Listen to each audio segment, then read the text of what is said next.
నంద్యాల జిల్లా డోన్ పట్టణంలో ఇల్లు లేని నిరుపేదలు వేసుకున్న గుడిసెలకు ఇంటి పట్టాలు మంజూరు చేయాలని డిమాండ్ చేస్తూ సిపిఎం పార్టీ ఆధ్వర్యంలో గుడిసె వాసులతో కలిసి మున్సిపల్ కార్యాలయం వరకు ర్యాలీ నిర్వహించారు.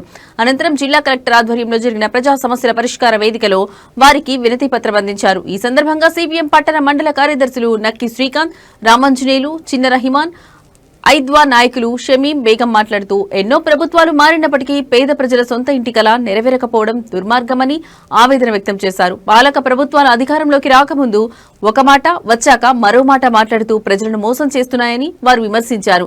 నిరుపేదలకు ఇంటి పట్టాలు ఇవ్వడానికి చేతులు రావడం లేదని, కానీ వందల ఎకరాల ప్రభుత్వ భూములను రెవెన్యూ రికార్డులు తారుమారు చేసి రియల్ ఎస్టేట్ వ్యాపారులకు కట్టబెడుతున్నారని సిపిఎం నాయకులు ఆరోపించారు.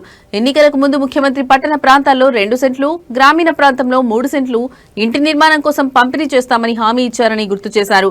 డోన్ పట్టణంలోని 503 సర్వే నెంబర్లో ఉన్న 8.51 ఎకరాల ప్రభుత్వ భూమిలో 5.51 ఎకరాలను కొంతమంది అక్రమంగా రిజిస్టర్ చేయించుకున్నారని, ఈ విషయం కోర్టు పరిధిలో ఉందని తెలిపారు. మిగిలిన 3 ఎకరాల భూమిలో శ్రీరామ్ నగర్, వైఎస్ఆర్ నగర్, కొండపేట, చిగుమానిపేట, పాతపేట కాలనీలకు చెందిన 100 నిరుపేద కుటుంబాలు గుడిసెలు వేసుకుని నివసిస్తున్నాయని చెప్పారు. కావున అర్హులైన గుడిసెవాసులకు ఇంటి పట్టాలు ఇచ్చి పక్కా గృహాలు మంజూరు చేయాలని వారు డిమాండ్ చేశారు. లేని పక్షంలో సిపిఎం ఆధ్వర్యంలో దశలవారీగా పోరాటాలు నిర్వహిస్తామని హెచ్చరించారు.